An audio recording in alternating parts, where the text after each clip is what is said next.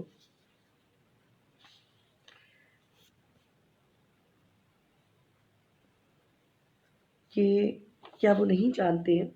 آیت نمبر 107 تو منافقین کے بارے میں یہ اس کی ہے مسجد جو بنائی تھی، مسجد درار جو بنائی تھی منافقین میں. تو اور منافقین میں سے وہ بھی ہیں جنہوں نے ایک مسجد تیار کی ہے اور وہ کفر کے اوپر اس کی بیس ہے اور وہ اہل ایمان میں تفرق ڈالنے کے لیے، تفرقہ ڈالنے کے لیے انہوں نے بنائی ہے اور اس شخص کی گھات کی جگہ بنانے کی غرض سے جو اللہ اور اس کے رسول صلی اللہ علیہ وسلم سے پہلے ہی جنگ لڑ رہا تھا. یہ کون تھا؟ اس کے بارے میں آتا ہے بنی خزرج کے ایک آدمی ابو عامر کا ذکر آتا ہے کہ نبی صلی اللہ علیہ وسلم کی ہجرت مدینہ سے پہلے ہی عیسائیت قبول کر چکا تھا، راہب بن گیا تھا. ٹھیک ہے، اس نے یثرب میں اس کے بہت معتقد ہو گئے تھے. جب نبی صلی اللہ علیہ وسلم تشریف لائے مدینہ منورہ تو اس کی کوئی ویلیو نہیں رہی. اس بات پہ بڑا ہی جل بن گیا. آقا علیہ السلام نے اس کو بھی دعوت حق دی اور اس نے پوچھا آپ کون سا دین لائے؟ آپ نے فرمایا دین ابراہیمی. اس نے کہا کہ اس میں آپ نے اپنی طرف سے بہت چیزیں بڑھا دی ہیں. تو آپ نے اس کی غلط فہمی دور کرنے کی بڑی کوشش کی لیکن وہ ڈٹا رہا. کہنے لگا جوش میں کہ ہم میں سے جو جھوٹا ہو خدا اسے اپنے وطن سے دور غربت اور تنہائی میں ہلاک کرے. آقا علیہ السلام فرمایا آمین. اچھا، غزوہ بدر میں مسلمانوں کی کامیابی دیکھ کر وہ جل گیا اور مکے پہنچا، سب کو جنگ پر اکسایا. احد میں پہنچا، پھر انصار تک بھی پہنچا لیکن وہ اس کی صورت دیکھنے کو ہی تیار نہ تھے. قیصر کے ساتھ دوستی کی، اسے اکسایا کہ چلو تبوک میں بھی وہ ہار گیا. پھر منافقین کو لکھا کہ چلو ایک مکان ہے مسجد کے نام سے جو ہے نا ایک مکان بناتے ہیں، اس کو مسجد کا نام دے دیں گے جہاں اسلام کے خلاف ہم سازشیں کریں گے. اور قبا کے قریب یہ مسجد بنائی. اب قبا تو آلریڈی بنی ہوئی تھی. آقا علیہ السلام نے کہا کہ یہ جو تھی دعا، یہ جو تھی مسجد قبا، اس کے لیے تو آقا علیہ السلام نے فرمایا تھا کہ جو یہاں 2 نفل پڑھے گا اس کو 1 عمرے کا ثواب ملے گا. اب ان لوگوں نے کیا کہا کہ آیت نمبر 108 میں آتا ہے، 107 میں ہی آتا ہے کہ ان کو وہ کہتے ہیں کہ آپ یہاں آ کے ہمارے یہاں قیام پذیر ہو، آیت نمبر 108 میں، اور یہاں پر آپ نماز ادا کریں، ہمارے لیے برکت ہو جائے گی. آقا علیہ السلام نے فرمایا کہ ابھی تو ہم تبوک پہ جا رہے ہیں، واپسی میں دیکھیں گے اگر اللہ کا حکم ہوا. واپس جب تشریف لائے تو انہوں نے پھر کہا تو آقا علیہ السلام کو اللہ تعالیٰ نے یہ آیت عطا فرمائی، آیت نمبر 108 کہ اس مسجد میں کبھی کھڑے بھی نہ ہوئیے گا. تو آپ اسی مسجد میں کھڑے ہوں جو تقویٰ پہ بنائی گئی ہے. تو آقا علیہ السلام نے حکم فرمایا اور اس کو جلا دیا گیا. تو اللہ تعالیٰ فرماتا ہے کہ بھلا وہ شخص جس نے ایسی عمارت بنائی جو خوشنودی پر ہے، ٹھیک ہے، تو وہ بہتر ہے یا وہ شخص بہتر ہے جو ایسی جس نے بنیاد ایسی چیز پر بنائی ہے کہ وہ خود بھی گڑھے کے کنارے پہ کھڑا ہوا ہے، وہ اس میں گرنے کو تیار ہے۔ آیت نمبر 111 میں اللہ تعالیٰ فرماتا ہے کہ بے شک اللہ نے اہل ایمان سے ان کی جانیں، ان کے مال جنت کے عوض خرید لیا، یعنی ان کو وعدہ دیا ہے اللہ تعالیٰ نے کہ تم اپنے مال اور اپنے جانیں مجھ پر نچھاور کرو گے، میں تمہیں جنت عطا فرماؤں گا، اور وہ اللہ کی راہ میں قیام امن کے لیے جنگ کرتے ہیں، ٹھیک ہے، اور وہ ان لوگوں کو قتل بھی کرتے ہیں، خود بھی قتل کیے جاتے ہیں، یعنی کفار کو وہ قتل بھی کرتے ہیں دشمنوں کو، اور وہ خود بھی شہید ہو جاتے ہیں، اور وہ اس پہ راضی بھی ہوتے ہیں۔ تو اللہ تعالیٰ فرماتا ہے کہ اللہ تعالیٰ نے پختہ وعدہ کر لیا ہے، اپنے ذمہ کرم کر لیا ہے، اپنے ذمے ان کے اوپر کرم کرنا اللہ تعالیٰ نے لازم کر لیا ہے، اور تورات میں بھی، انجیل میں بھی، قرآن میں بھی جو ہے اللہ تعالیٰ نے ذکر کیا ہے، سو ایمان والو تم اپنے سودے پر خوشیاں مناؤ۔ یہ تو خوشیاں منانے کی بات ہے کہ جو اللہ کی امانت سمجھتا ہے، اپنا جسم اپنا مال اس کو خرچ کرتا ہے، تو اس کے لیے فرمایا گیا ہے کہ مومنین کی نشانیاں ان کو اس بات پہ خوشیاں منانی چاہیے۔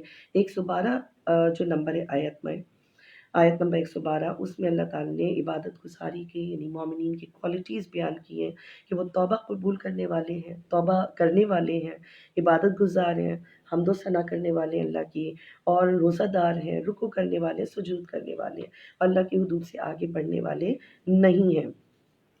آیت نمبر 113 میں اللہ تعالیٰ فرماتا ہے کہ نبی اور ایمان والوں کی یہ شان نہیں ہے کہ وہ مشرکوں کے لیے دعائے مغفرت کریں اگرچہ وہ قرابت دار ہی ہوں۔ اچھا، یہ جو حکم آیا، بعض لوگوں نے اس کو یعنی لنک کیا ہے نبی صلی اللہ علیہ وسلم کے والدین سے، نعوذ باللہ۔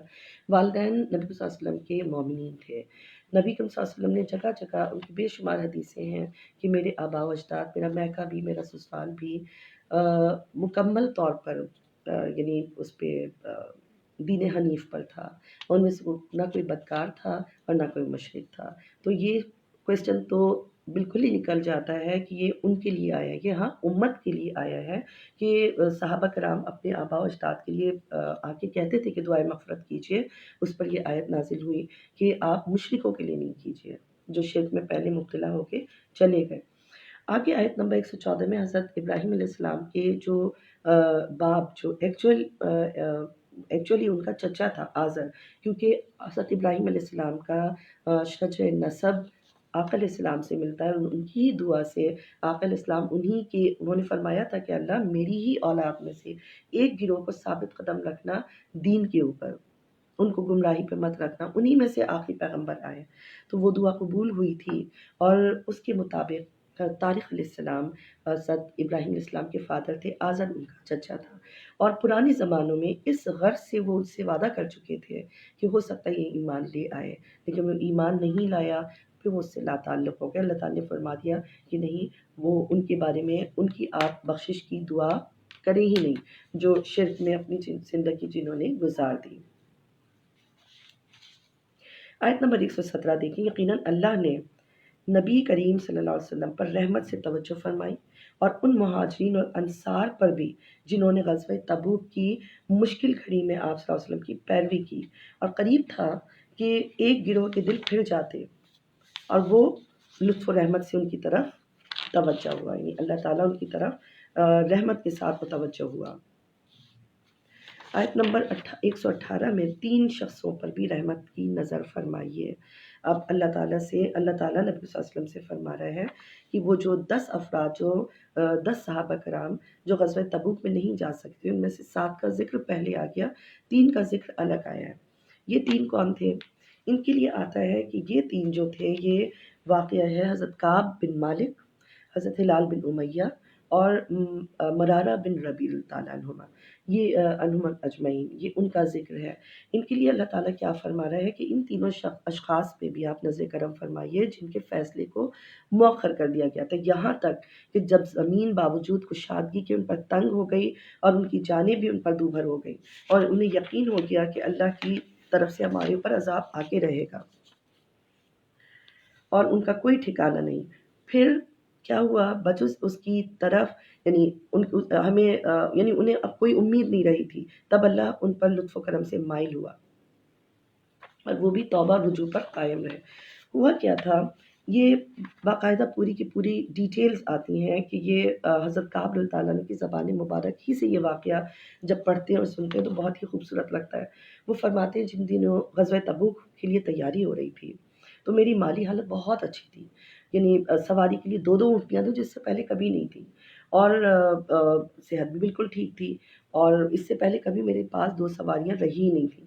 آقا علیہ السلام نے 30,000 جانثار صحابہ کے ساتھ روانہ ہوئے تبوک کے سفر پر۔ میں نے سوچا کہ چند ضروری کام ہیں وہ نمٹا لوں، اس کے بعد میں بھی لشکر میں جا ملوں گا۔ دن اوپر ہو گئے، 2 دن گزر گئے، 3 دن گزر گئے، پھر کئی دن گزر گئے، کام پورا نہ ہوا۔ میں نے سوچا اب تو لشکر واپس آ رہا ہوگا تو اب جانا بالکل بیکار ہے، تو ارادہ ترک کر لیا۔ جب میں بازار جاتا تو مجھے سوائے منافقوں کے، معذوروں کے، کوئی مسلمان دکھائی نہیں دیتا تھا، یہی لوگ دکھائی دیتے تھے۔ یہ واحد جنگ تھی جس میں منافقین سارے کھل کر سامنے آ گئے تھے۔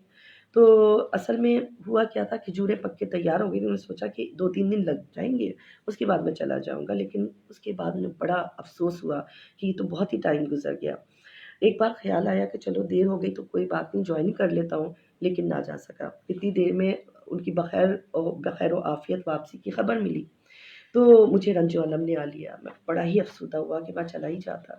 تو سوچنے لگا میں عذر کیا پیش کروں گا، پھر ٹھان لی کہ نہیں، جو کہوں گا سچ ہی کہوں گا، اگر پناہ مل سکتی ہے تو صرف سچ ہی میں مل سکتی ہے۔ آقا علیہ السلام جہاں سے بھی آتے تھے سب سے پہلے مسجد میں 2 رکعت نماز ادا کرتے تھے، پھر سیدہ کائنات سلام اللہ علیہا سے جا کر ملتے تھے، اور پھر جو تھے وہ ازواج مطہرات کے پاس جاتے تھے۔ جب نفل پڑھ لیے تو حضور صلی اللہ علیہ وسلم کے پاس منافقین جھوٹے بہانے لے کر آنے لگے، آپ قبول فرما لیتے تھے سب کے بہانے۔ اچھا، مجھے بھی مشورہ دیا گیا کہ جھوٹ بول دو، جان بچ جائے گی، لیکن میں نے سچ بول دیا۔ تو فرمایا کہ اس نے جو کچھ کہا ہے سچ کہا ہے، اب اسے اب یہاں سے چلے جاؤ، تمہارا فیصلہ اللہ فرمائے گا۔ اب کئی لوگوں نے مجھے ڈانٹا، تم نے سچ کہہ دیا، دیکھو جو جھوٹ بول کے آ رہے تھے ان کو کچھ بھی نہیں کہا، اور تم نے اپنے لیے مصیبت مول لی۔ مجھے خیال آیا کہ میں جا کر جھوٹ بول دوں، لیکن پھر ارادہ بدل دیا کہ نہیں۔ اوروں سے بھی پوچھا کہ کیا کسی کو ایسا کہا ہے، تو پتہ چلا کہ ہلال بن امیہ اور مرارہ بن ربیعہ کو بھی یہی الفاظ ادا فرمائے۔ آقا علیہ السلام نے ہم لوگوں کو ہمارے ساتھ بات چیت کرنے سے بھی منع کر دیا تھا کہ ان سے کوئی بات نہ کرے، ہمارے ساتھ کوئی ہم کلام ہی نہیں ہوتا تھا۔ وہ ایسا لگتا تھا جیسے ہمیں کوئی جانتا ہی نہیں سب کچھ غیر مانوس تھا، ایریا وہی تھا، لیکن کوئی ہمیں جیسے پہچانتا ہی نہیں تھا۔ باقی 2 صحابہ تو شرمندگی سے گھر کے اندر ہی زاروں قطار روتے رہتے تھے، سوائے حضرت کعب رضی اللہ عنہ کہتے کہ صرف میں باہر نکلتا تھا کبھی کبھی، اور مجھے بس سلام کرتا تھا تو کوئی سلام کا جواب ہی نہیں دیتا تھا۔ مجھے یہ ڈر ہوا کہ اگر میری اس حالت میں موت آ گئی اور آقا علیہ السلام نے میرا جنازہ نہ پڑھایا تو یہ تو میں تو مارا جاؤں گا، تو باقی دونوں کے لیے زاری میں دن گزار دیتے۔ اچھا، ایک دن میں لوگوں کی سرد مہری سے گھبرا کر اپنے چچا زاد بھائی اپنے قتادہ کے یہاں چلا گیا۔ بڑا پیار تھا آپس میں، وہ اپنے باغ میں کام کاج کر رہے تھے، میں دیوار پھلانگ کے آیا، سلام کیا، اس نے سلام کا جواب بھی نہیں دیا۔ میں نے کہا تمہیں علم نہیں کہ میں اللہ اور اس کے رسول صلی اللہ علیہ وسلم سے بہت محبت کرتا ہوں؟ تو اس نے صرف اتنا کہا کہ وہی بہتر جانتے ہیں۔ اس وقت میں رو پڑا، دل شکستہ ہو کر واپس آ گیا۔ تو اتنے میں ایک قبطی جو تھا نا، قیصر روم کا نمائندہ گزر رہا تھا، لوگوں نے اشارے سے بتایا یہی ہے کعب رضی اللہ عنہ۔ تو وہ ان کے پاس آیا کہ اللہ کی سنا ہے تمہارے صاحب نے تمہارے ساتھ بڑا برا سلوک روا کر رکھا ہے، تم اس قابل تو نہیں ہو کہ تمہارے ساتھ ایسا سلوک ہو۔ یہ جو میرا جو ہے نا ہمارا جو بادشاہ ہے اس نے تمہارے لیے خط بھیجا ہے، اب یہ جاسوسی چل رہی تھی، تو وہ کہہ رہا ہے کہ میرے پاس آ جاؤ اور میں تو تمہیں بڑا ناز و نام سے رکھوں گا۔ اب انہوں نے وہ خط نظر آتش کر دیا اور دل میں سوچا کہ اب ایک کافر جو ہے وہ میرے ایمان پر ڈاکہ ڈال رہا ہے، میری ایسی بد نصیبی ہو گئی۔ 40 دن گزرے تو اعلان ہوا کہ اب اپنی بیویوں سے بھی الگ ہو جاؤ، گھروں سے بھی الگ۔ اب یہ واحد تھے جو کبھی کبھی مسجد جاتے تھے، وہ کہتے ہیں میں واحد تھا جو مسجد جاتا تھا، سلام عرض کرتا تھا اور غور سے دیکھتا رہتا تھا آقا علیہ السلام کو کہ لب مبارک میں جنبش ہوئی کہ نہیں۔ اچھا، اور جب نماز میں مشغول ہوتا تو مجھے محسوس ہوتا کہ آقا علیہ السلام مجھے دیکھ رہے ہیں، اور جب میں نماز ختم کر کے ان کی طرف دیکھتا تو وہ اعراض فرما لیتے۔ اچھا، اب جب 50ویں رات آئی تو یہ آیت نازل ہوئی۔ آقا علیہ السلام نے اعلان فرما دیا، صحابہ کرام دوڑے ایسے مبارکباد دینے کو آئے جیسے عید کا دن آ گیا. سب سے پہلے ہم سالس رمی تھے. میں خوشی خوشی بارگاہ رسالت میں پہنچا، وہاں حاضر ہوا، سب مبارکباد دے رہے تھے اور آقا علیہ السلام کا چہرہ مبارک خوشی سے دمک رہا تھا اور انہوں نے فرمایا یہ دن تیرا سب سے بہترین دن ہے. تو خاص یہ خوبصورت واقعہ جو ہے نا اس میں ذکر کیا ہوا ہے. آیت نمبر 119 میں اللہ تعالیٰ فرماتا ہے اے ایمان والو اللہ سے ڈرتے رہو، اہل صدق کی میت میں شامل ہو جاؤ، یعنی ہمیشہ صدیقین کے ساتھ شامل رہا کرو اور جماعت سے کبھی بھی الگ نہ ہوا کرو ورنہ تم صراط مستقیم کھو دیٹو گے. آیت نمبر 122 میں ہے کہ یہ تو نہیں ہو سکتا کہ سارے کے سارے مسلمان ایک ساتھ نکل کھڑے ہوں، ان میں سے ایک گروہ یا قبیلہ یا ایک جماعت کیوں نہ نکلے، ٹھیک ہے، کہ وہ لوگ دین میں علم حاصل کریں اور بصیرت حاصل کریں اور پھر اپنی قوم کے پاس واپس جائیں، ان کو ڈر سنائیں. یہاں پر اللہ تعالیٰ فرما رہے ہیں کہ سارے لوگ اکٹھے جا کے دین کا علم نہیں سیکھ سکتے کیونکہ ہزاروں کام ہوتے ہیں، اپنے اپنے گھر بھی دیکھنے ہوتے ہیں، کوئی تجارت میں مصروف ہوتا ہے. تو کچھ یعنی سب پہ جو فرض ہے علم کا دین کا علم حاصل کرنا، اتنا تو فرض ہے کہ جتنا آپ کو فرائض کا پتہ ہو اور اپنے معاملات کے ڈیلنگ کا پتہ ہو، لیکن باقی جو ڈیٹیل میں علم حاصل کرنا ہے وہ فرض کفایہ ہے کہ ایک جماعت ضرور ایسی ہو جو جائے اور علم سیکھے اور واپس آ کے اپنی قوم کو اس کے بارے میں بتائے.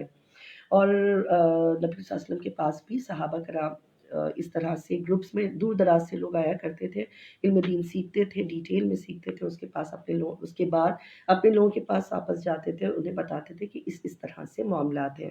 اور طلب علم کے لیے بہت ساری حدیثیں بھی ہیں کہ جو شخص طلب علم کے لیے چلے اللہ تعالیٰ اس کے لیے جنت کی راہ آسان کر دیتا ہے.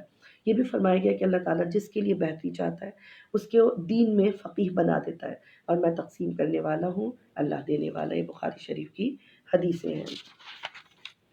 تاکہ یہ سورہ جو ہے ختم ہو رہی ہے اور اس میں جو بہت ہی خوبصورت آخری جو 2 آیات آ رہی ہیں، بلکہ آیت نمبر 127 بھی ہم دیکھتے ہیں کہ کرتے کیا تھے یہ منافقین، ایک دوسرے سے آنکھوں ہی آنکھوں میں کیا باتیں کرتے تھے. جب آیت نمبر 127 میں آ رہا ہے کہ جب کوئی بھی صورت نازل کی جاتی تو وہ ایک دوسرے کی طرف دیکھتے ہیں، یعنی اشاروں میں پوچھتے ہیں کیا تمہیں کوئی دیکھ تو نہیں رہا، اور پھر وہ پلٹ جاتے ہیں. اللہ نے ان کے دلوں کو پلٹ دیا ہے. تو یہ کیا ہوتا تھا جب آیتیں نازل ہوتی تھیں، وہی نازل ہوتی تھی، تو منافقین چاہتے تھے کہ بس ان کو گھبراہٹ ہوتی، وہ چاہتے ہیں وہ یہاں سے بھاگ جائیں، اور صحابہ کرام اس میں اتنے انوالوڈ ہوتے تھے کہ وہ نظر بچا کے وہاں سے کھسک لیتے تھے. اور اللہ تعالیٰ کیا فرما رہے ہیں تم بارگاہ رسالت سے نکلے، ہم نے تمہیں اپنے پاس سے ہی پھیر دیا ہے. بے شک اب یہ جو آخری 2 آیتیں سورہ توبہ کی، لقد جاءکم رسول من انفسکم عزیز علیہ ما عنتم حریص علیکم بالمؤمنین رؤوف الرحیم، کہ بے شک تمہارے پاس تم ہی میں سے ایک عظمت والا رسول تشریف لے آیا ہے جو تمہارا مشقت میں پڑنا بڑا ہی اس کے اوپر سخت گراں گزرتا ہے، اور وہ تمہارے لیے بھلائی کا طالب ہوتا ہے اور آرزو مند رہتے ہیں یہ تمہاری بھلائی کے لیے، مومنوں کے لیے نہایت شفیق اور مہربان ہے. اب یہ 2 کوالٹیز رؤوف الرحیم ہے تو اللہ تعالیٰ کی، اللہ تعالیٰ نے اپنے محبوب صلی اللہ علیہ وسلم کو عطا فرما دی کہ میں تو ہوں رؤوف الرحیم، میرا محبوب بھی رؤوف الرحیم ہے. اللہ تعالیٰ کا رؤوف الرحیم ہونا اس کی ذاتی کوالٹیز ہیں، نبی کریم صلی اللہ علیہ وسلم کا رؤوف الرحیم ہونا اللہ تعالیٰ کی عطا سے ہے. اچھا اب یہ جو 2 نام اللہ تعالیٰ نے رؤوف بے حد و حساب جو ہے مہربانی فرمانے والا، اور رحیم ہمیشہ رحم کرنے والا. اگر آپ دیکھیں تو یہ ان کی میلاد کا ذکر ہو رہا ہے کہ ہم نے تمہارے اندر تمہیں میں سے بعضمت رسول تشریف لے آئے ہیں.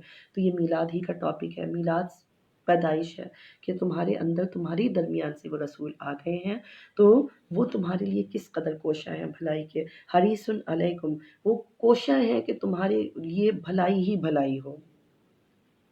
اور ترمذی شریف میں بھی آتا ہے کہ آقا علیہ السلام نے اپنی پیدائش کے تذکرے احادیث میں فرمائے ہیں. اور پھر اگلی آیت ہے آیت نمبر 129 کہ پھر بھی اگر وہ روگردانی کرے تو کون روگردانی کرے؟ منافقین، کفار اگر پھر بھی روگردانی کریں تو پھر فرما دیجئے مجھے اللہ ہی کافی ہے. اب سورہ یونس شروع ہو جاتی ہے، اور یہ بھی مکی سورہ ہے۔ مکی صورتوں میں آپ کو پتہ ہی ہے کہ اللہ تعالیٰ نے اپنی توحید کا زیادہ بیان کیا ہے، شرک سے بچنے کی تعلیم زیادہ دی ہے، کیونکہ جو مخاطب ہیں وہ ہیں کفار، مشرکین۔ مکے میں نازل ہوئی، وہاں جو سامنا تھا وہ کفار اور مشرکین سے تھا، تو اس لحاظ سے ان کا جو ٹاپکس ہیں وہ ٹاپکس بھی اسی طرح کے ہیں کہ ایک اللہ کی عبادت کرو اور شرک نہ کرو، اور پھر انبیاء کے قصے جو ہیں وہ بہت آتے ہیں کہ ہم نے پچھلی بستیوں کو کس طرح ہم نے ہلاک کیا۔ تو اس میں بھی ہمارے پاس یہ قصے جو ہیں بہت سارے اس میں ہم پڑھیں گے سورہ یونس میں۔ ایک تو سورہ یونس میں حضرت یونس علیہ السلام کا ہی ذکر آ جاتا ہے، ان کی قوم کا ذکر آ جاتا ہے، پھر آقا علیہ السلام کی حیات مبارکہ کو ایک دلیل کے طور پر اللہ تعالیٰ نے پیش کیا ہے۔ اسی میں اولیاء اللہ کی شان بھی اللہ تعالیٰ نے بتائی ہے، اور نصیحت کے قصے جو مکی صورتوں میں ہمیشہ آپ کو ملیں گے۔ حضرت نوح، حضرت موسیٰ، ہارون، یونس علیہ السلام، ان سب کے واقعات ہیں۔ اہل نینوا کا قصہ ہے، مشرکین کو تنبیہ بھی اس میں کی گئی ہے، مومنین کو بشارت کا ذکر بھی ہے، اور سورہ یونس کی ابتدا بھی قرآن کی حقانیت سے ہے اور اینڈ بھی قرآن کی حقانیت ہی پہ ہوتا ہے۔ اچھا، سورہ یونس میں حضرت یونس علیہ السلام کی آپ کو پتہ ہی ہے وہ آیت کتنی مشہور ہے، لا الہ الا انت سبحانک انی کنت من الظالمین۔ یہ ان کی دعا تھی جو ہم آپ ہر مشکل میں اب بھی پڑھتے ہیں۔ پیغمبر ہو کے انہوں نے یہ دعا مانگی مچھلی کے پیٹ میں۔ ہوا کیا تھا، قوم کی باتوں سے تنگ آ کر انہوں نے آپ ان کو چھوڑ کر چلے گئے، اور جب چھوڑ کر گئے تو کشتی میں بیٹھے، کشتی ہچکولے کھانے لگی، لوگوں نے دیکھا وزن زیادہ ہو رہا ہے تو انہوں نے آپ کو دریا میں ڈال دیا۔ جب دریا میں ڈال دیا تو کیا ہوا کہ کشتی آرام سے چلنے لگی۔ اب آپ علیہ السلام کو جو مچھلی نے نگل لیا اور وہ اس کے پیٹ میں 40 دن رکے، اور وہ 40 دن جب پیٹ کی مچھلی میں رکے تو وہ 40 دن اسی آیت کریمہ کا ورد کرتے رہے جو دعائے یونس کہلاتی ہے علیہ السلام۔ اچھا، یہ جو سورہ ہے اس میں جو پہلی آیت ہے اس میں اللہ تعالیٰ فرما رہا ہے کہ یہ قرآن حکیم ہے، الف لام را، یہ جو اللہ تعالیٰ حروف مقطعات سے سٹارٹ کر رہے ہیں، حکمت والی کتاب کی آیتیں۔ اور آیت نمبر 2 جو ہے، کیا یہ بات لوگوں کے لیے تعجب خیز ہے کہ ہم نے انہی میں سے ایک مرد کامل کی طرف وحی بھیجی۔ لوگوں کو یہ بڑا مسئلہ ہوتا تھا کہ ہم ہی جیسا ایک مرد ہے اور اس پہ وحی نازل ہو رہی ہے، تو وہ بڑے تعجب میں مبتلا ہو جاتے تھے کہ ایسا کیسے ممکن ہے۔ تو حضرت ابن عباس عنہما فرماتے ہیں کہ جب آقا علیہ السلام، اللہ تعالیٰ نے آقا علیہ السلام کو رسالت عطا فرمائی اور آپ نے اس کا اظہار فرمایا تو عرب تو منکر ہو گئے۔ بعض نے کہا کہ اللہ اس سے برتر ہے کہ کسی بشر کو رسول بنائے، تو یہ آیات نازل ہوئی۔ اور پھر جب معجزے دکھائے انہوں نے تو ان کو دیکھ کر وہ کہنے لگے کہ یہ تو کھلا جادو ہے، یہ تو ان کو حیرانی ہوتی تھی۔ پھر آیت نمبر 3 سے اللہ تعالیٰ اس کائنات کی پیدائش کے بارے میں بتا رہے ہیں جو 6 دنوں میں، اس 6 دنوں سے مراد اللہ تعالیٰ کی کیا ہے اللہ بہتر جانتا ہے، اس کے رسول صلی اللہ علیہ وسلم بہتر جانتے ہیں۔ 6 مدتیں ہیں، 6 مرحلے ہیں، وہ کیا ہے، اور پھر عرش پر وہ جلوہ افروز ہوا۔ آیت نمبر 4 میں ہے کہ تم سب نے اسی کی طرف لوٹ کر جانا ہے، اور پھر جو ایمان لائے اور انہوں نے نیک عمل کیے انصاف کے ساتھ ان کے لیے جزا ہے۔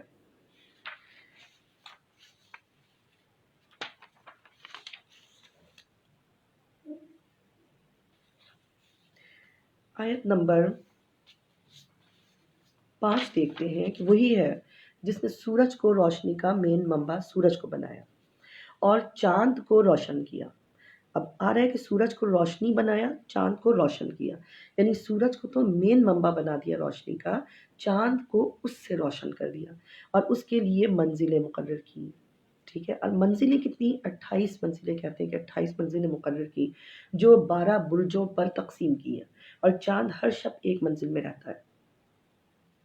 تو اور کس لیے کیا ہے یہ سارا سسٹم اللہ تعالیٰ نے، کہ تم حساب کتاب لگا سکو، اوقات کا حساب معلوم کر سکو، اور اس طرح سے سورج کو، چاند کو دیکھ کے لوگ منزلوں کا پتہ کرتے ہیں، اور چاند کو دیکھ کے لوگ حساب لگاتے ہیں کہ آج کون سی تاریخ ہوگی، کون سا ٹائم ہے، اور یہ ساری چیزیں جو اللہ تعالیٰ نے اس لیے قدرت کی نشانیاں ہیں یہ ساری کی ساری۔ اور آیت نمبر 10 دیکھیں تو اس میں فرمایا ہے کہ جنتیوں کا کلام کیا ہوگا، کہ جنت میں دعا کیا ہوگی جنتیوں کی کہ اللہ تو پاک ہے، اور اس میں آپس میں ان کا خیر کا کلمہ کیا ہوگا، سلام ہوگا۔ اور سورہ واقعہ میں بھی آگے یہی آتا ہے کہ جنتیوں کا کلام ہوگا سلام، یعنی اللہ تعالیٰ بھی ان کا استقبال سلام کر کے کرے گا، فرشتے ان کے لیے سلام کا کر کے استقبال کریں گے، اور ان کی دعا ختم ہوگی اس پر کہ تمام تعریفیں اللہ کے لیے، الحمدللہ رب العالمین۔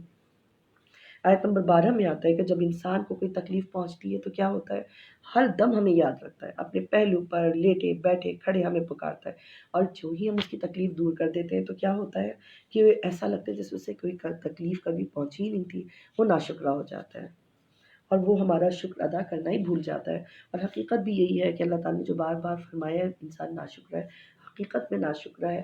تکلیف آتی ہے تو اللہ یاد آتا ہے، نمازیں بچ جاتی ہیں، دعائیں ہو جاتی ہیں شروع، پڑھنا پڑھانا شروع ہو جاتا ہے، وہ حالات ٹل جاتے ہیں تو انسان پھر اپنی لائف میں مصروف ہو جاتا ہے اور ان چیزوں کو پھر سے بھول جاتا ہے۔ پھر اللہ تعالیٰ آگے آیت نمبر 13 میں کیا کہتا ہے کہ پہلے بھی ہم نے قوموں کو ہلاک کیا ہے، وہ واضح نشانیاں لے کر آئے لیکن تم نے ان کو مانا نہیں۔ آیت نمبر 16 کیا ہے کہ فرما دیجئے اگر اللہ چاہتا تو نہ ہی میں اس کو تمہارے اوپر تلاوت کرتا، یعنی اس قرآن کو میں تم پر تلاوت نہ کرتا اگر اللہ تعالیٰ نہ چاہتا، اور تمہیں اس بات سے باخبر نہ فرماتا، بے شک میں اس سے قبل تمہارے اندر بسر کر چکا ہوں عمر کا ایک حصہ۔ آقا علیہ السلام اپنے عمر کے 40 برس ان لوگوں کے درمیان گزار چکے تھے، اور صادق و امین وہ شروع سے مشہور تھے، اور سارے جب انہوں نے کوہ صفا پہ کھڑے ہو کر اللہ تعالیٰ کی دعوت دی تھی ایک اللہ ہونے کی، تو انہوں نے یہی فرمایا تھا کہ تم میرے بارے میں کیا کہتے ہو، جو میں کہوں گا مانو گے؟ وہ کہا کہ آپ صادق و امین ہیں، ہم آپ کی بات پہ یقین کریں گے۔ تو وہ شروع سے صادق و امین مشہور تھے، اور کبھی انہوں نے جھوٹ نہیں بولا تھا، کبھی کوئی برا کلام نہیں کیا تھا۔ تو جب ہرقل کے دربار میں مکالمہ ہوا تھا ابو سفیان کے ساتھ، تو ہرقل نے کیا پوچھا تھا کہ وہ پوچھتا ہے کہ وہ سچ بولتا ہے کہ جھوٹ، تو جواب ملا جھوٹ تو کبھی بولا ہی نہیں، تو نبوت سے پہلے کبھی نہیں جھوٹ بولا۔ تو ہرقل نے کہا کہ جو شخص اپنی دنیاوی زندگی میں 40 سال کوئی جھوٹ نہ بولا، جس نے جھوٹ نہ بولا ہو، تو کیسے ہو سکتا ہے کہ وہ اللہ کے بارے میں جھوٹ بولے؟ وہ سچے رسول کی علامت ہے، اور یہ وحی کے بغیر ناممکن ہے۔ آیت نمبر 19 دیکھیے کہ سارے لوگ ابتدا میں ایک ہی جماعت تھے، پھر باہم اختلاف کر کے جدا جدا ہو گئے، اور اگر آپ کے رب کی طرف سے ایک بات پہلے سے طے نہ ہو چکی ہوتی تو ان کے درمیان ان باتوں کے بارے میں اختلاف یعنی فیصلہ کیا جا چکا ہوتا۔ اللہ تعالیٰ نے ایک ٹائم سیٹ کر دیا نا قیامت کب آئے گی، اور اس کا علم کسی کو نہیں عطا فرمایا قیامت کب آئے گی۔ تو اللہ تعالیٰ فرماتا ہے کہ اگر یہ بات پہلے سے ہم نہ سیٹ کر دیتے تو ہم ان کو ابھی ابھی فیصلہ سنا دیتے۔ اچھا، اب آیت نمبر 21 دیکھیں کہ جب ہم لوگوں کو تکلیف پہنچنے کے بعد اپنی رحمت کی لذت سے آشنا کرتے ہیں تو فوراً ہمارے احسان کو بھول جاتے ہیں، ناشکری کرنے پڑتے ہیں، ہماری نشانیوں میں سے ان کا مکر و فریب شروع ہو جاتا ہے، اور فرما دیجئے اللہ مکر کی سزا جلدی دینے والا ہے، کیونکہ فرشتے اس کو لکھ رہے ہیں۔ تو اہل مکہ پہ اللہ تعالیٰ نے 7 سال قحط مسلط کیا۔ امام بخاری نے اس بات کو لکھا ہے کہ جب ایذا رسانیاں حد سے بڑھ گئیں تو آقا علیہ السلام نے دعا فرمائی کہ اللہ جس طرح حضرت یوسف علیہ السلام کے زمانے میں 7 سالہ قحط پڑا، اسی طرح میری مدد فرما، ان کے اوپر قحط فرما کے 7 سال قحط پڑا، دعا قبول ہوئی، ہر طرف خاک اڑنے لگی۔ ابو سفیان نے آپ سے التجا کی کہ اپنے رب سے دعا مانگیے، آپ نے دعا کی اور موسلادھار بارش شروع ہو گئی، خوشحالی آ گئی، تو وہ کیا کہنے لگے کہ یہ سب ہمارے بتوں کی طرف سے ہے۔ تو اس طرح وہ منکر ہو گئے کہ یہ اللہ کا فضل نہیں ہے بلکہ یہ ان کے رب کا فضل نہیں ہے بلکہ ہمارے بتوں نے کیا ہے سارا کچھ۔ اچھا، آیت نمبر 25 میں آتا ہے کہ اللہ کی سلامتی، اللہ جو ہے وہ سلامتی کے گھر کی طرف بلاتا ہے، یعنی اللہ تعالیٰ تو جنت کی طرف بلاتا ہے اور جسے چاہتا ہے سیدھی راہ کی طرف ہدایت فرما دیتا ہے۔ آگے سارا اللہ تعالیٰ جو ڈسکشن یہاں پر آیا اللہ تعالیٰ کا وہ یہی ہے کہ آسمان اور زمین سے رزق کون دیتا ہے، آیت نمبر 31 پہ آتا ہے، زندوں کو مردہ کرتا ہے، مردوں کو زندہ کرتا ہے، ٹھیک ہے۔ اور پھر اللہ تعالیٰ فرماتا ہے کہ آیت نمبر 33 میں کہ آپ کے رب کا حکم نافرمانوں پر ثابت ہو کر رہا، وہ ایمان نہیں لائیں گے۔ اور پھر یہ آپ سے فرماتے ہیں، پوچھتے ہیں آیت نمبر 34 میں کہ آپ ان سے فرمائیے کہ کیا تمہارے شریکوں میں سے کوئی ایسا ہے جو تخلیق کی ابتدا کرے تو یا اسے دوبارہ لوٹا دے؟ تو یہ ساری چیزیں اللہ تعالیٰ دلیلیں پیش کرواتا ہے، دلیلیں پیش کرتا ہے کہ تمہارے شریک جو ہے کسی قابل ہی نہیں ہے اور تم صرف گمان کی پیروی کر رہے ہو۔ آیت نمبر 36 میں، آیت نمبر 37 میں آ رہا ہے کہ یہ قرآن ایسا نہیں کہ اللہ کی وحی کے بغیر گھڑ لیا گیا ہو، لیکن یہ پچھلی کتابوں کی تصدیق کرنے والا ہے۔ بار بار جو یہ ریپیٹیشن آ رہی ہے، یہ اللہ تعالیٰ بار بار اس بات کو ایمفسائز کر رہا ہے کہ دیکھو تم اس کے مثل ایک صورت ہی لے آؤ۔ آیت نمبر 38 میں کہ وہ کہتے ہیں کہ رسول مکرم صلی اللہ علیہ وسلم نے سے خود گھڑ لیا، آپ فرما دیجئے پھر تم اس کے مثل کوئی ایک صورت ہی لے آؤ۔ کہیں آ رہا ہے کہ تم ایک آیت ہی لے آؤ، تم ایک صورت ہی لے آؤ، تم 10 صورتیں ہی لے آؤ۔ اللہ تعالیٰ نے چیلنجز دیے ہیں قرآن میں کہ تم لے آؤ، لیکن وہ نہیں لا سکتے۔ آگے آیت نمبر 47 دیکھیں، اللہ تعالیٰ فرما رہے ہیں ہر امت کے لیے ایک رسول آتا ہے، اور جب ان کا رسول آ چکا اور پھر بھی وہ جب نہیں مانے تو میں نے انصاف کے ساتھ ان کا فیصلہ کر دیا۔ اور پھر وہ طعنہ زنی کیا کرتے تھے کہ اور اس پہ بھی وہ ڈیمانڈ کرتے کہ قیامت کب قائم ہوگی، اگر آپ سچے ہیں تو قیامت لیے ہیں۔ تو وہ طعنہ زنی کے طور پر کہتے ہیں۔ آیت نمبر 48 میں آ رہا ہے کہ یہ وعدہ عذاب کب پورا ہوگا، اگر تم سچے ہو یہ بتا دیجئے۔ آیت نمبر 49 بڑی امپورٹنٹ ہے، اور اللہ تعالیٰ فرما رہا ہے کہ آپ فرما دیجئے میں اپنی ذات کے لیے نہ کسی نقصان کا مالک ہوں نہ نفع کا، مگر جس قدر اللہ چاہے، الا ماشاء اللہ۔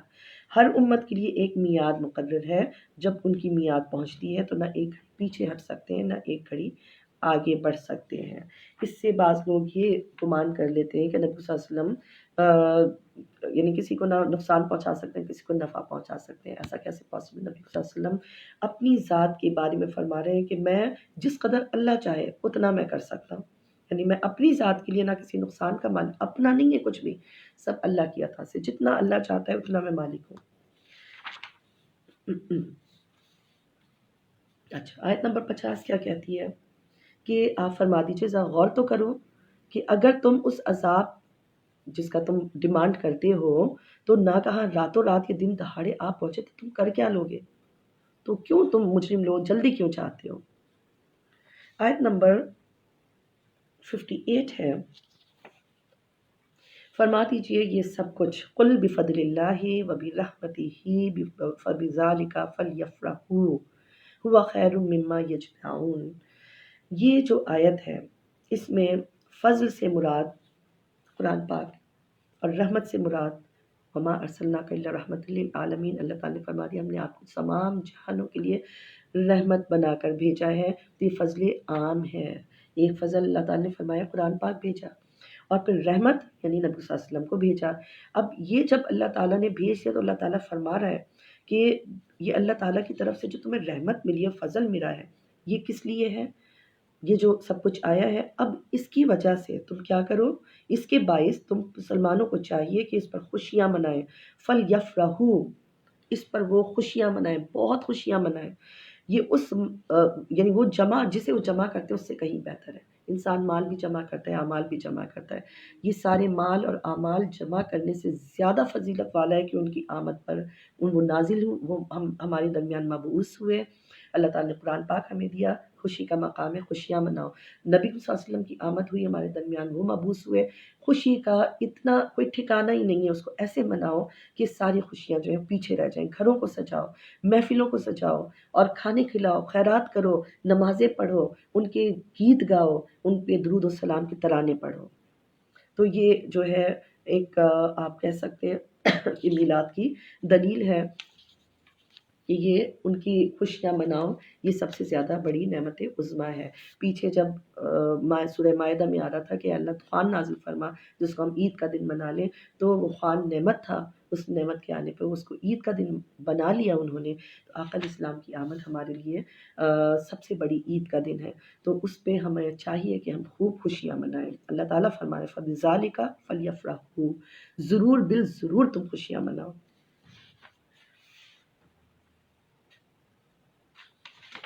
آیت نمبر 62 اور 63 ہم دیکھتے ہیں. الا ان اولیاء اللہ لا خوف علیہم ولا هم یحزنون الذین آمنوا وکانوا یتقون. الا ان اولیاء اللہ، خبردار، بے شک اللہ کے جو دوست ہیں، اولیاء اللہ پر نہ کوئی خوف ہے، نہ وہ اس دن غمگین ہوں گے، اور وہ ایسے لوگ ہیں جو ایمان لائے اور ہمیشہ تقوی شعار رہے. آپ دیکھتے ہیں اولیاء اللہ کے نام آج تک زندہ ہیں. کسی کو 1300 سال ہو گئے، کسی کو 800 900 سال ہو گئے. حضرت سید عبداللہ شاہ غازی رحمۃ اللہ علیہ کا سنتے ہیں کہ 1300 سال سے زیادہ ہو گئے. داتا علی جو رحمۃ اللہ علیہ کوئی 800 سال کے قریب ہو گئے ہیں. اس طرح حضرت غوث الاعظم رضی اللہ تعالیٰ عنہ، حضرت خواجہ معین الدین چشتی اجمیری رحمۃ اللہ علیہ، بے شمار بزرگان دین کے نام ہیں، آج تک زندہ ہیں. کسی نے کہا تو نہیں ہے کہ تم ان کے عرس ہوتے ہیں تو لوگ دیوانہ وار جاتے ہیں، نہ تو کوئی ان کو لالچ دیتا ہے، نہ ان کو کوئی سختی کرتا ہے کہ تم نے پہنچنا ہے ضروری. لوگ اپنے شوق سے، اپنی خواہش سے ان کے لیے محفلیں سجاتے ہیں، ان کے لیے جو ہے ہدیے پیش کرنے کا انتظامات کرتے ہیں، لنگر کرتے ہیں، فاتح خوانی ہوتی ہے، میلاد شریف ہوتے ہیں. یہ سارے کام ان کے عرس پہ کیے جاتے ہیں. تو اللہ تعالیٰ فرماتے ہیں یہ وہ لوگ ہیں. ولی اللہ کون شخص ہے؟ جو فرائض سے قرب الہی حاصل کرتا ہے اور پھر نوافل کی کثرت سے جو ہے اللہ تعالیٰ کا مزید مقرب بن جاتا ہے، ہر وقت اطاعت الہی میں مشغول رہتا ہے. اور حضرت ابن عباس اللہ تعالیٰ عنہ فرماتے ہیں ولی وہ ہے جسے دیکھ کر اللہ یاد آ جائے. اور حدیث قدسی کیا ہے کہ اللہ تعالیٰ فرماتا ہے کہ میرے جو اولیاء ہیں نا، میں ان کے جو اللہ کے دوست ہیں ان کے ہاتھ بن جاتا ہوں جن سے وہ کام کرتے ہیں، میں ان کی زبان بن جاتا ہوں جن سے وہ بولتے ہیں، میں ان کے پیر بن جاتا ہوں جن سے وہ چلتے ہیں. مطلب ان کا ہر کام اللہ کے حکم کے تابع ہو جاتا ہے، ان کا بولنا، ان کا چلنا، ان کا پھرنا سب اللہ کے تابع ہو جاتے ہیں. وہ اللہ تعالیٰ کے اتنے محبوب ہو جاتے ہیں کہ اس کی رضا کے اس کی رضا کے بغیر ادھر ادھر ہو ہی نہیں پاتے. وہ اللہ کے اتنے، اور پھر وہ جو کہتے ہیں اللہ تعالیٰ ان کی بات سنتا ہے. اور اسی لیے پھر اولیاء اللہ کو وسیلہ بنایا جاتا ہے. پیچھے آتا ہے کہ وسیلہ تلاش کرو، تو یہ سب وسیلوں میں آتے ہیں. اور یہ قیامت کے دن ایک دوسرے یعنی قیامت کے دن ان کو تو کوئی مسئلہ ہی نہیں ہوگا نا جنت میں داخلے کا. اللہ تعالیٰ ان سے فرما دے کہ آپ جنت میں بے حساب چلے جائیں، لیکن یہ جھگڑا کریں گے اللہ تعالیٰ سے. بات چیت ہوگی کہ اللہ تعالیٰ ہمارے جو ساتھ جو چلتے تھے، ہمارے ساتھ جو رہتے تھے، ان کو بھی، ہمارے ایک ایک جو ہمارے ساتھ ہوتے تھے لوگ، ان کو بھی ہم جنت میں لے کر جائیں گے. اور اللہ باقاعدہ حدیث موجود ہے اس بارے میں کہ وہ چین بنا کے اولیاء اللہ جو ہے کھڑے ہو جائیں گے کہ اور جنت میں نہیں جائیں گے اس وقت تک جب تک کہ ان کے ساتھ کے سب لوگ نہیں آ جاتے. ان کو حکم ہوگا اچھا ٹھیک ہے آپ دوزخ میں جائیں، اور جو آپ کے ان کو آپ ہاتھوں سے پکڑ کے نکال لیں جن کے دل میں رائی برابر، ذرہ برابر، اس طرح سے جو ہے وہ حدیث میں آتا ہے ایمان ہو، اور پھر وہ جا کے ان کو وہاں سے نکال لیں گے. اور دوزخ کو حکم ہوگا کہ ان کے پیروں تک ہی رہنا، چہروں کو خراب مت کرنا. اور وہ پہچانیں گے اور سب دیکھیں گے اس وقت کہ اولیاء ان کے اپنے جو جن کے ساتھ وہ کنیکٹڈ تھے وہ آ کے ان کو جہنم سے نکال کر جنت میں شفٹ کر رہے ہیں. تو آیت نمبر اولیاء اللہ کی شان بتائی کہ وہ ایمان والے لوگ ہیں، ان کے اوپر کوئی خوف اور غم نہیں ہوگا.